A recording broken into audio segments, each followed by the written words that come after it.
Nilusob na po guys ng kustodiya ang Glory Mountain kung saan nagtatago itong si Pastor Apollo Kibuloy. Nilusob na guys. So, apat po guys ang nagtulungan dito para hanapin sa lugar ng Davao at Samal Island. Kabilang na nga po guys ng Glory Mountain. Kabilang na nga po dito guys ang Glory Mountain kung saan posibleng nagtatago itong si Kibuloy. So, apat guys. Davao City Police, NBI,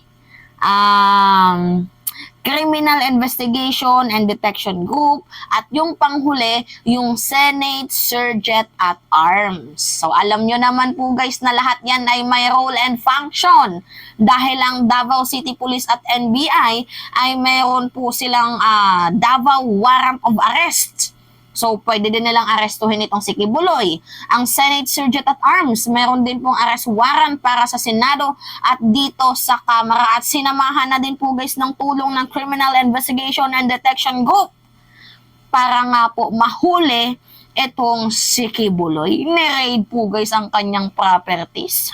Ito guys bago ko i-play yung video, pakita ko muna yung balita. Authorities visit Kibuloy's properties to serve arrest order. Ito na. Manlalaban kaya. Ano sabi niya? Barilin nyo na lang ako. Ano sabi ni Kibuloy? Pero hindi ako magpapahuli sa inyo. Kahit barilin nyo ako, hindi ako magpapahuli sa inyo. Yan yung sabi ni Kibuloy. Tandaan nyo yan guys Lalo pat ngayon, meron mga barel, mga handgun. Itong si Kibuloy, huwag niyong antayin na pumutok yan bago niyo pa kumpiskahin.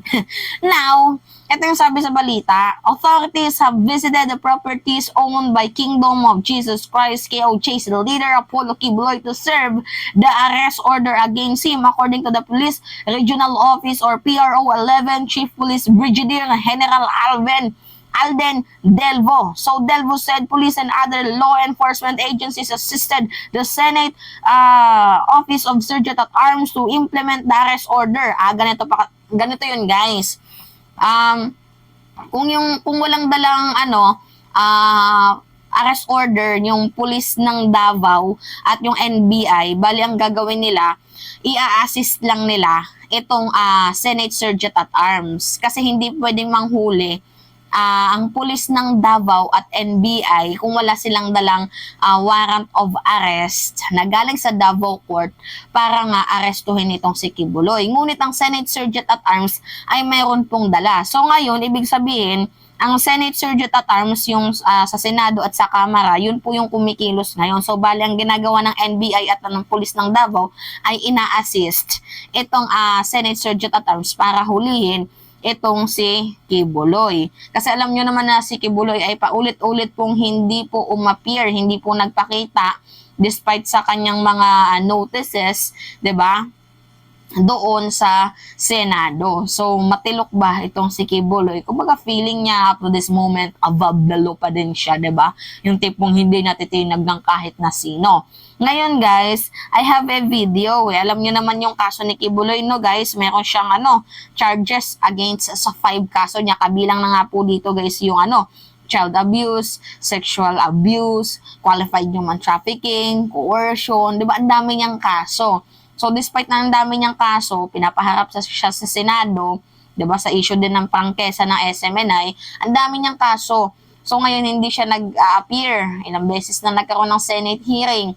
No show pa din itong si Kibuloy. Ngayon, umabot na sa punto na kailangan na siyang silbihan ng warrant of arrest. At ngayon, hinahanap na po siya guys ng kustodiya. So, papanood ko sa inyo guys yung video.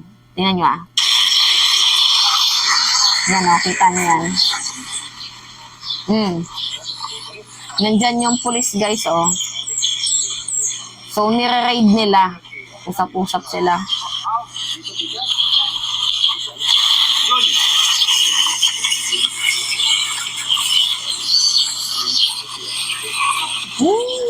Grabe. Nanonood din ako guys. Sabay-sabay nating panoorin. Ang daming camera, oh. Ito kasi guys yung lugar na pinaghihinalaan nila na baka dito nagtatago itong si Kibuloy.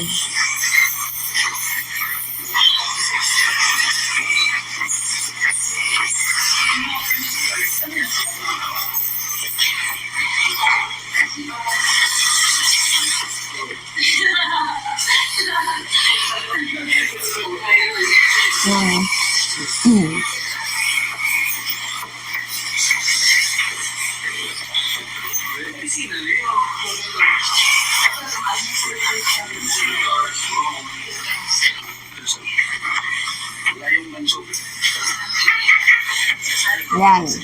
Ang ano, grabe ang angas ng kanyang kama. Shit.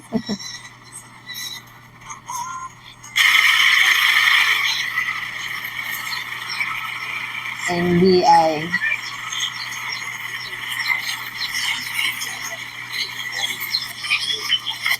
Laki niya, no?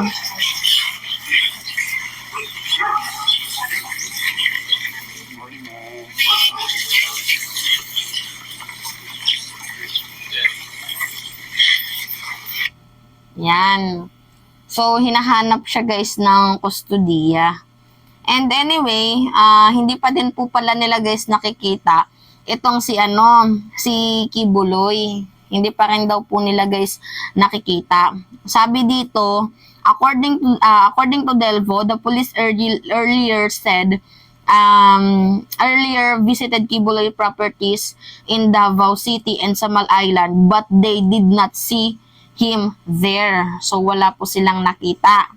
Delvo noted that the KOJC compound and the Tamayong Prayer Mountain in Davao City as well as the resort in Samal Island are too vast for authorities to full score their area. I think dapat may magmanman dyan sa area na yan, or dapat sabi na lang natin 2 to 3 months merong mga pulis na nakastable dyan sa bawat area na yan, sa 4 na lugar na yan. Kasi kung bibisita-bisita lang, may magtitimbre dyan kay Kibuloy.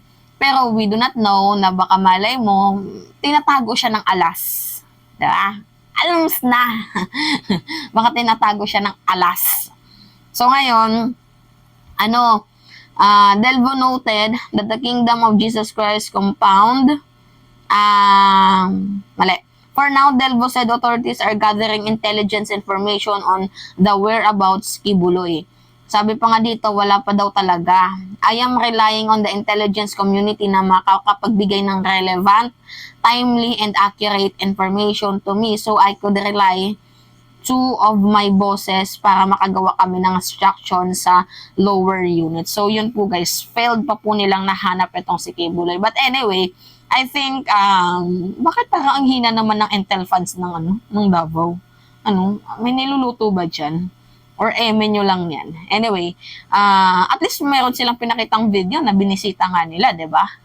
Nabutan pa ng 3 linggo. Kasi March 19 yun, 'di ba?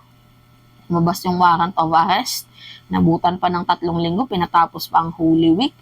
Now, anyway, yung thought ko lang naman dito is, kung hindi nyo siya mahanap sa compound niya, dapat mayroon pong magbabantay sa compound din kasi baka malay mo bumalik siya. And then, sa 4 na compound dyan na yan, sa Davao City at sa Samal Island, magtira kayo dyan ng kahit tagi-isang batalyon ng mga pulis kasi baka malay mo, mamiss na Kibuloy bumisita dyan, ay bibisita siya. Pangalawa, hanapin nyo din siya sa mga posibleng pagtaguan niya, sa mga kaibigan niya. Especially kila Digong. Sa mga kaibigan niya lang naman, 'di ba, na pwede niyang pagtaguan, hanapin din siya doon kasi baka malay mo doon nagtatago.